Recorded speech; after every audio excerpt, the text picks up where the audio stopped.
Hey, I'm Joel with Power Stance Import Export, and thanks for checking this video out. It is for an eBay listing, but if you happen to stumble across it through a random YouTube search or a suggestion, and you have any questions about these vehicles, please give me a call at the number listed above. You can speak to me directly, or you can find us online, Facebook, Instagram, this YouTube channel, or even the eBay store at Power Stance Import Export. Also, please like and subscribe to the video. We've always got new inventory coming in, which means new videos. So if you've ever wanted to own a Land Rover Defender or anything 4x4 diesel that you can't get here in the United States, that's what we specialize in. We are a licensed used car dealer located right here in Oxford, Michigan.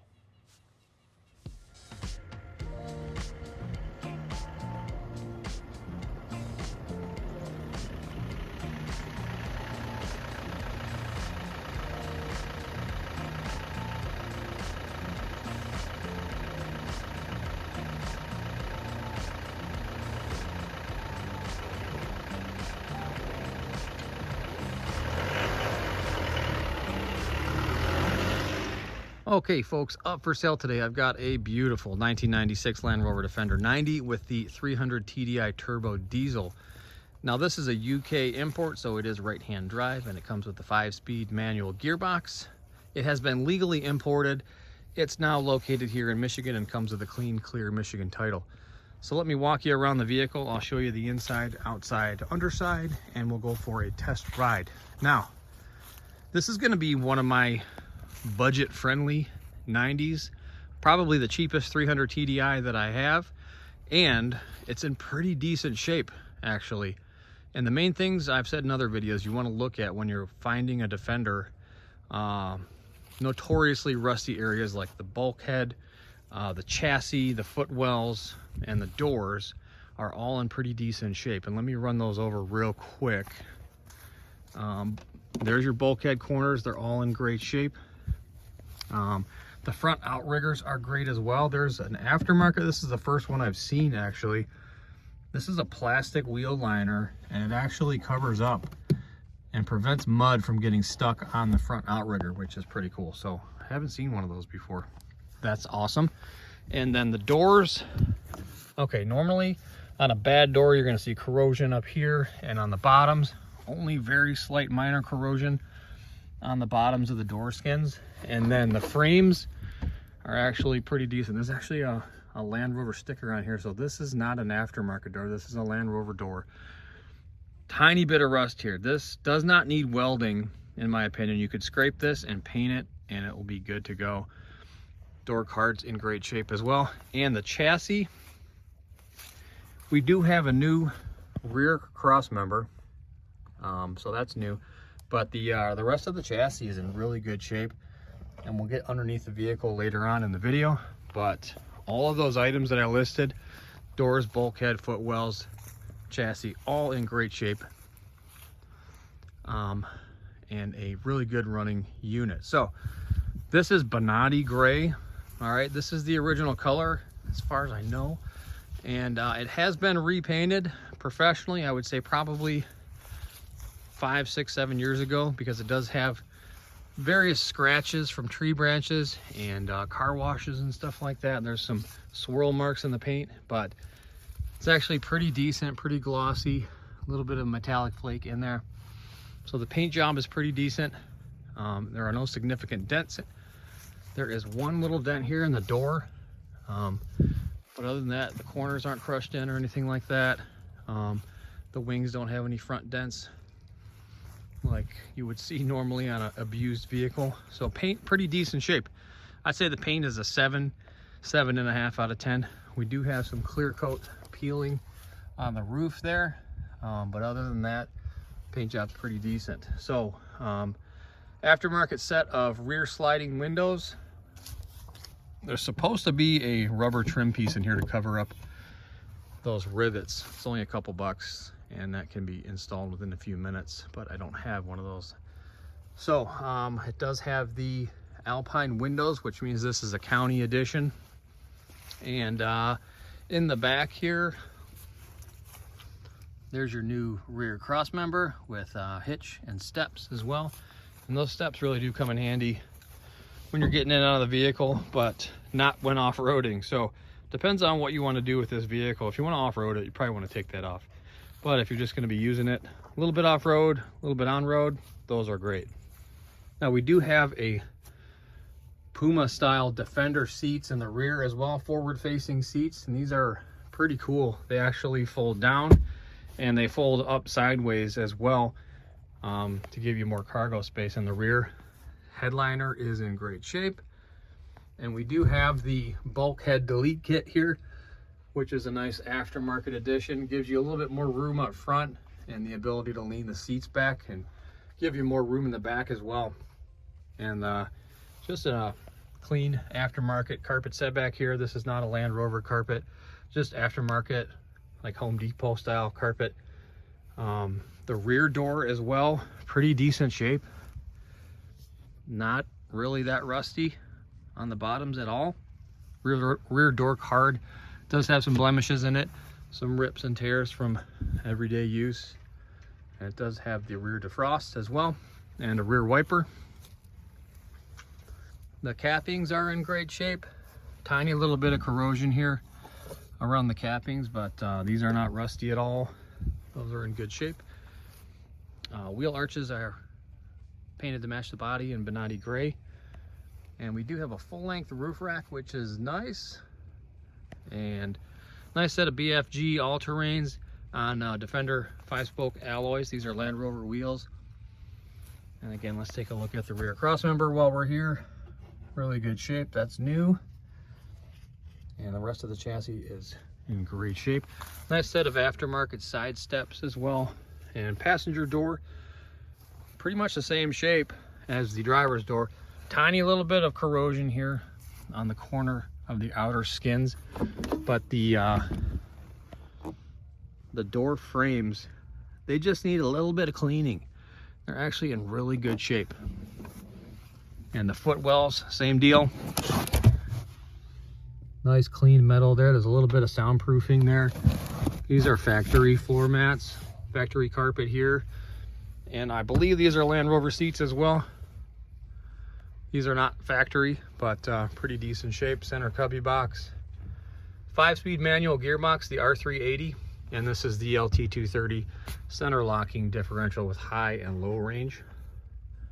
Dashboard, pretty decent shape. It does have an AM/FM stereo CD player. There's a closer look at the headliner. Pretty decent shape. And the passenger side bulkhead corner, also great shape. Now in the engine here, I see a lot of new parts. This oil cooler line looks new. I see some new silicone back there on this whole front assembly. So this has been often replaced. So new water pump, I can see a new silicone gasket there as well. All the coolant hoses look good. Intake hose looks new. And so very safe to say, since they took this whole front housing off, timing belt has been done recently. Oil seals and all that up front has been done. And you can see this gasket here for the timing belt looks fairly new. So timing belt, pretty new. Also, injection pump, that's a rebuilt unit. You can see this yellow paint on there. And the zinc coating is still pretty fresh on all the zinc coated parts. So that's new. New lift pump. Cylinder head looks new as well. That looks really clean. Bunch of new parts under here. And take a look at the outside of the footwells. Those are in really good shape. So sound deadening material underneath the bonnet here. And aftermarket lights and signals up front. And these are daytime running lights. A little bit of rust here on the front bumper, but this is like a Puma style front bumper as well with these little bumperettes on the corner. So pretty cool. We do have a snorkel as well, and that is hooked up down there into your air filter. So it's not just for show, it does work. All right, so let's go ahead and start it up. Glow plug light comes on. It fires right up. Very smooth running engine, no squeaks out of the belt. Tensioner is new as well. Nice clean looking oil, no blow by or back pressure. Very smooth running motor, and no smoke out of the tailpipe either. Real clean running. All right, let's take a look here under the vehicle, starting at the rear. Calipers and discs look good. Disc covers, or the dust covers, are in place, which is nice. Springs and shocks are not new, but they are not rattly and they are working just fine. Bushings in place. They do have the anti-roll bar in the rear. There's a new A-frame bushing. Diff plug is not leaking, which is good. And same deal on the driver's side. Good looking brakes, rotors, dust covers, shocks and springs, and bottom of the chassis looking really good. Okay, here we are on the driver's side. Let's get a good look at the chassis there. I don't see any patches or any welds where they normally would be right there. There's the front side of the axle. Pinion seal looks good. Drive shafts look good. Muffler looks fairly new as well. And there's a good look at the center diff. I see some new silicone on this lower seal as well, so looks like the center diff has also been rebuilt or at least repaired recently. Center cross member here looks real good. I don't see any dents or anything showing that it's been abused. There's your bell housing and transmission, and the bottom of the oil pan looks pretty clean. I don't see anything leaking out of there. And there's your chassis. Control arm bushings all look good. All right, here we are on the passenger side. There's a good look at the front outriggers. Again, control arm bushings look good. Here's the look. Here's the bottom of the battery box. A little bit flaky, but I've definitely seen worse. This could be cleaned up a little bit too, but nothing needs welding or patching or anything like that. And there's a look at the bushings on the rear control arms. Really good. I don't see any dry rot or cracking. There's your exhaust as well. There's another look at the center diff and the front axle. All right, so up front here we do have this massive skid plate, which is awesome, but it does kind of make it hard to see what's going on up here. So I'll do my best. Up front here, I see a new swivel seal on the driver's side, and the dust covers are in place on the brake rotors, which is nice. Shocks and springs are working and functional, are not new though. Bushings look good on the front control arms. I don't see anything leaking out of the front axle. And the bottom of the motor looks really good. I see new silicone on there. So the sump seal has been done recently, new oil filter there. And on the driver's side, same deal. Swivel seals look good. That's a fresh looking tie rod in there on the steering arm. And see if we can get a good look at the steering drop arm. There's a steering stabilizer, and the drop arm ball joint there looks good as well. So really clean looking motor and fantastic looking chassis and clean undercarriage. Okay, so before we take her down the road, I don't know if you saw earlier in the video, the speedometer says 26,000 miles, which is not accurate. If you go to uk.gov MOT history, you can punch in the registration plate on here. As you can see, the past 5-6 years, it's passed its MOT with flying colors with no fails. But back in 2012, so I'm guessing that's actually when they did the paint job and the restoration, because it was off the road from 2012 to 2014. There was no MOT inspection 2013. So probably safe to say that's when they did all the work on the vehicle. And then they replaced the odometer as well with an odometer that only had 7,000 miles on it. So back in 2012 it had 145,000 miles, and 2014 all the way up till now it did another 19,000 miles. So pretty safe to say the mileage is right around 165, give or take. But again, lots of work done to the motor since then, and it passed its MOT with flying colors.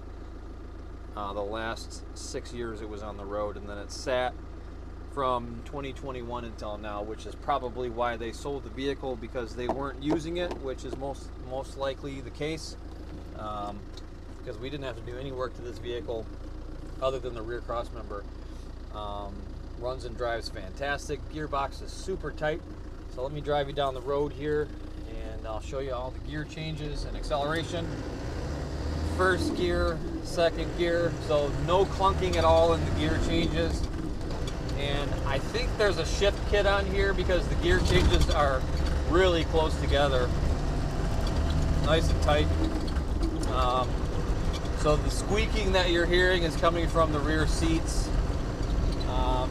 Those could probably be tightened up a little bit so that they don't squeak. But other than that, a little bit of window rattling as well. They could use some felt. But from the suspension, from the vehicle itself, no rattling, no bumps.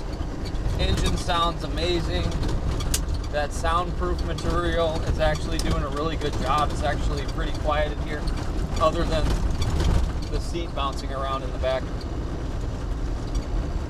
But engine is running fantastic. We're in fourth gear now, going uphill. And we'll downshift into third gear.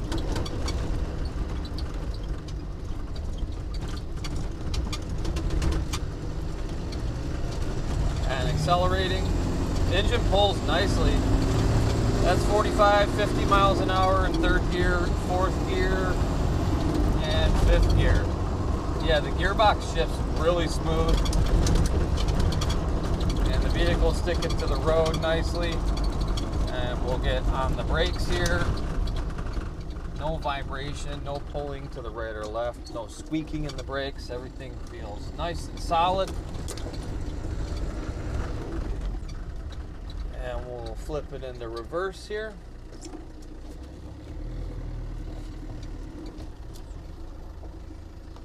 Okay. And also, it is getting nice and cold here in Michigan. We got our first ice on the lake this morning.